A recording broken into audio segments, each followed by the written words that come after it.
എന്തിനു വേണ്ടിയാണ്, ആർക്കു വേണ്ടിയാണ് ഈ കമ്മീഷൻ പ്രവർത്തിക്കുകയെന്ന് അറിയാം. പ്രധാനമന്ത്രിയുടെയും അമിത്ഷായുടെയും നാവായി ആണ് ജ്ഞാനേഷ് കുമാർ പ്രവർത്തിച്ചിട്ടുള്ളത്. ഇന്നലെ പ്രധാനപ്പെട്ട ചോദ്യങ്ങൾ ബീഹാറിൽ സമഗ്ര വോട്ടർ പട്ടിക പരിഷ്കരണത്തിന് SIR എന്തുകൊണ്ട് രാഷ്ട്രീയ പാർട്ടികളുമായി ചർച്ച ചെയ്തില്ല എന്ന ചോദ്യത്തിന് ഉത്തരം പറഞ്ഞിട്ടില്ല. തെരഞ്ഞെടുപ്പ് നടക്കുന്ന വർഷം സമഗ്ര വോട്ടർ പട്ടിക പരിഷ്കരണം പാടില്ല എന്ന കമ്മീഷന്റെ തന്നെ നിർദ്ദേശം ബീഹാറിൽ എങ്ങനെ അട്ടിമറിക്കപ്പെടുന്നു എന്ന ചോദ്യത്തിന് ഉത്തരമുണ്ടായിട്ടില്ല.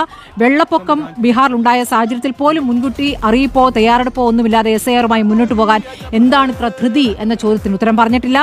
SIR ആരംഭിച്ച ജൂൺ 25 മുതൽ ജൂലൈ 25 വരെയുള്ള കാലയളവിൽ എത്ര പുതിയ വോട്ടർമാരെ ബീഹാർ വോട്ടർ പട്ടികയിൽ ചേർത്തു എന്ന ചോദ്യത്തിന് ഉത്തരമുണ്ടായിട്ടില്ല.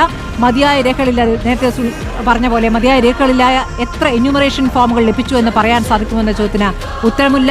ബൂത്ത് ലെവൽ ഓഫീസർമാർ എത്ര ഫോമുകൾ ആവശ്യമില്ല എന്ന് പറഞ്ഞ് നിരാകരിച്ചിട്ടുണ്ട് എന്ന ചോദ്യത്തിന് ഉത്തരമില്ല.